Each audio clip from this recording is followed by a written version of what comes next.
वजदतु व इन्नी वजदतु इम्राअतन, मैंने वहां पर पाया एक औरत को, तमलिकुहुम, हुकूमत करती है उन पर, व ऊतियत मिन कुल्ली शैइन, और अल्लाह तबारक व तआला ने उसे हर चीज दे रखी है, वलहा अर्शुन अजीम, और उसके पास एक अर्श अजीम भी है। यानी उस मुल्क का ना वो अर्श मशहूर था, सारे लोग ना उसके अर्श की मिसालें दिया करते थे। एक नायाब अर्श था, लूलू यकूत मोतियों का बना हुआ, तो उसके अर्श का इतना मशहूर था कि हुदहुद को पता चल गया कि एक अर्श भी उसका नायाब अर्श है उसके पास। उसने कहा आप सुने जी पहले मेरी बात, मैं सबा एक मुल्क है वहां गया उड़ते उड़ते, वहां पर मैंने एक औरत को हुकूमत करते हुए देखा, और आप इससे ये सोचें कि दुनिया कितनी बड़ी है। हाँ, ये दुनिया इतनी बड़ी है कि हम देखते हैं ना जिसको ताकतवर, उससे भी ऊपर एक और ताकतवर, फिर उससे भी ऊपर एक और ताकतवर, कभी एंड नहीं होता। अल्लाह तबारक व तआला ने तब भी बता दिया कि ए दाऊद और सुलेमान, तुम बादशाह हो ना, बादशाहियत करते हो, बड़े बड़े तुम लोगों ने महल बनाए, बड़ी तरक्की की, बड़ी फैक्ट्रियां लगाई, देखो वहां एक औरत है और वो भी मलका है। और इन्हें उस आप ये सोचें कि इतने बड़े, मैं आपको बता रही हूँ कि इन लोगों ने तरक्की की, लेकिन दुनिया अल्लाह की इतनी बड़ी है कि एक परिंदा देखा या उड़ के, उन्हें पता ही नहीं कि पहाड़ों के उस पार कहीं कोई और भी मुल्क है। ये भी अल्लाह ताला ने दिखाना था कि जितना भी तुम इल्म हासिल कर लो तुम्हारा इल्म कुछ भी नहीं। वो परिंदा एक इल्म लेके आया, और इल्म भी किसका ला रहा है कि आप तो लोग मर्द हो ना और हुक्मरान हो, वहां एक औरत हुक्म कर रही है। और कुल्ली शैइन व ऊतियत मिन कुल्ली शैइन वलहा अर्शुन अजीम, और उसका अर्श भी एक बहुत अजीम है। वजदतुहा व कौमहा, और मैंने पाया उसको, व कौमहा, और उसकी कौम को, यसजुदूना लिल शम्सी मिन दूनिल्लाहि, कि वो सूरज को सजदा करते हैं अल्लाह के सिवा। अब देखिए ना कितनी एक डिफरेंट खबर लेके आया। अब दाऊद और सुलेमान अलैहिस्सलाम तो सोच भी नहीं सकते थे कि अल्लाह के सिवा भी कोई इबादत होगी। उन्होंने तो अपनी कौम को ऐसे सीधा किया हुआ था तौहीद परस्त। उसने कहा मैं देख के आया हूं कि यसजुदूना लिल शम्सी मिन दूनिल्लाहि व ज़य्यना लहुमुश शैतानु, और शैतान ने सजा दिए हैं उनके दिलों को और अमालहुम, उनके अमाल को, क्यों फसद्दाहुम अन सबीली, कि वो रास्ते से रुके रहें, फहुम ला यहतदून, ताकि वो कभी हदायत ना पाए। देखिए परिंदे की गुफ्तगू सुने आप, उसे अपने मालिकों के साथ रहते हुए अल्लाह के बारे में कितना इल्म है, क्योंकि वो चरिंद परिंद सब अल्लाह को सजदा करते थे। फिर उसने कहा मैं देख के आया हूं वो औरत और उसकी कौम एक सूरज को सजदा करते हैं और अल्लाह के सिवा किसी और को सजदा करते हैं। मैं खुद देख कर आया हूं, और मैं देख कर आया हूं कि वो अपने काम में इतने पक्के हो गए हैं कि ऐसे लगता है कि जैसे शैतान ने उनके अमाल सजा दिए हैं कि भाई यही बिल्कुल सही है, करो। देखिए एक परिंदे को यह भी पता है, आपको पता है नबी करीम सल्लल्लाहु अलैहि वसल्लम ने फरमाया कि जब कहत आता है ना बारिशें नहीं होती, तो जानवर भी इंसानों को कोसती हैं कि ए इंसानों तुम्हारी वजह से हमें भी भुगतना पड़ रहा है, क्योंकि इंसानों के गुनाह ही हैं कि जो बारिश ना हो, और जो बारिशें बहुत भी हों ये भी इंसानों के गुनाह ही। कि फिर अल्लाह तबारक तआला हमें आजकल देखें वैसी ही निशानियां दिखा रहा है कि वो कैसे ऊपर से पत्थर बरसते थे और कैसे वो आज समुद्र पे पत्थरों की बारिश होती थी। आज आप देख लें इलाकों में पूरे पूरे पत्थर, इस कमरे कमरे जितने वो सैलाब लेकर आए, और वो पत्थर लोगों के घरों में आप पड़े देखें जरा, उनको मशीनें भी नहीं हिला सकती, और वो सैलाब से बह के आ गए हैं। अल्लाह अपनी निशानियां आज भी दिखा रहा है कि इंसानों लाइन पे आ जाओ, ये किस पे, यानी कि सबीलिल्लाह, अल्लाह की राह पे आ जाओ। और शैतान जो है ना वो एक हुदहुद भी जान रहा है कि वो इंसानों को रास्ते पे आने नहीं देता।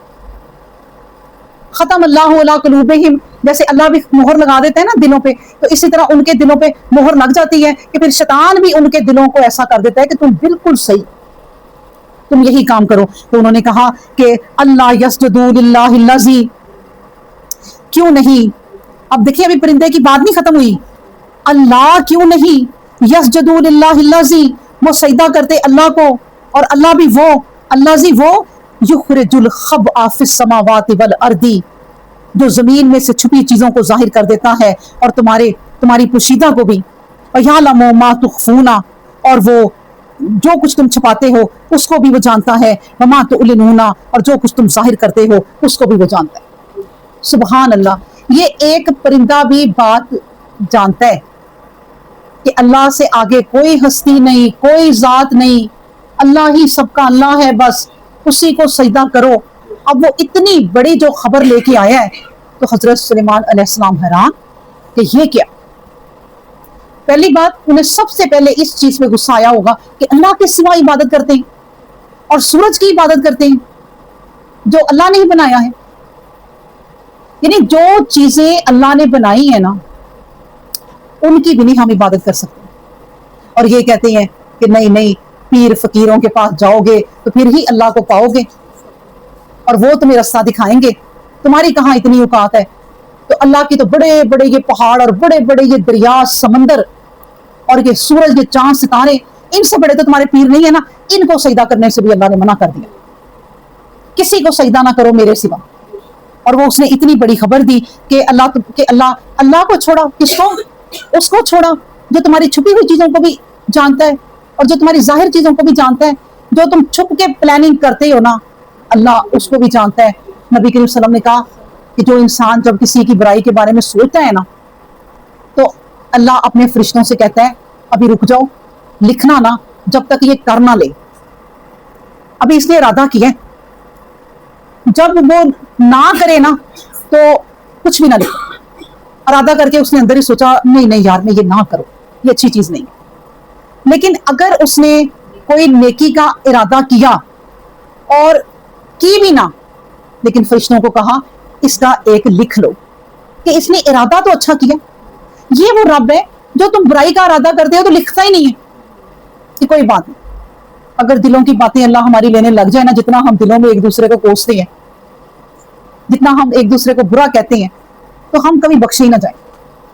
ظاہر کی باتیں ابھی لی ہیں اللہ نے کہ جو تم ظاہر کرتے ہو نا میں وہ بھی جانتا ہوں، اور جو تم چھپاتے ہو میں وہ بھی جانتا ہوں۔ تو بات پتہ کیا ہے؟ اللہ لا الہ الا، اللہ کے سوا کوئی معبود نہیں ہے، الا ہوا رب العرش العظیم، اور جو اس کا عرش عظیم ہے نا، وہ اس کا مالک بھی اللہ ہی ہے۔ عرش عظیم کا مالک بھی اللہ ہی ہے۔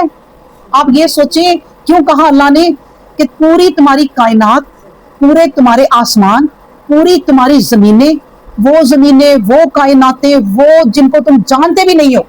آپ کو پتہ ہے ایک ایک سیارے پہ پوری ایک دنیا ہے۔ ہماری زمین تو بہت چھوٹی ہے جس میں ہم رہتے ہیں، ہر سیارہ اس سے بڑا ہے۔ وہ ساری کائناتیں ساری نا ملا کے تمہیں رکھ دی جائے نا، تو میرے عرش کے سامنے ایسے ہیں کہ جیسے ایک پلیٹ میں انگوٹھی پڑی ہو، اور وہ جو پلیٹ ہے نا وہ میرا عرش ہے۔ اتنا بڑا عرش ہے اللہ کا، ہم سوچ بھی نہیں سکتے۔ پھر اس عرش کے نیچے سمندر ہے، سمندر کے اوپر عرش ہے، پھر سمندروں کے نیچے پھر آسمان ہے، پھر آسمانوں میں پھر سمندر ہے۔ یہ کیا کائنات ہے، واللہ عالم۔ لیکن وہ رب ہے عرش عظیم، جس نے پھر کہا کہ میرا عرش عظیم، اور اس کے عرش کو آپ یہ سوچیں اتنا بڑا عرش ہے جس کی میں نے ابھی مثال دی ہے۔ تو اللہ تبارک و تعالیٰ ایک جگہ یہ بھی حدیث ہے کہ اس عرش کو 4 میرے فرشتے اٹھائے ہوئے ہیں، اور جو اس عرش کو 4 فرشتے اٹھائے ہوئے ہیں وہ کتنے بڑے ہوں گے جنہوں نے عرش کو اٹھا لیا۔ وہ ان کے سر سے لے کے نا ان کے پاؤں تک، اللہ نے کہا پاؤں جا کے زمین میں آخری تہہ میں لگتے ہیں، وہ کھڑے ہیں۔ ان کے کندھے سے لے کے کان تک کی جو جگہ ہے نا، 70 سال کی مسافت ہے، 70 سال کی مسافت اتنی سی۔ انہوں نے میرے عرش کو اٹھا رکھا ہے، اور وہ کہتے کیا ہیں؟ سبحان اللہ، الحمدللہ، ولا الہ الا اللہ، واللہ اکبر، ولا حول ولا قوت الا باللہ العلی العظیم، الحمدللہ رب العالمین۔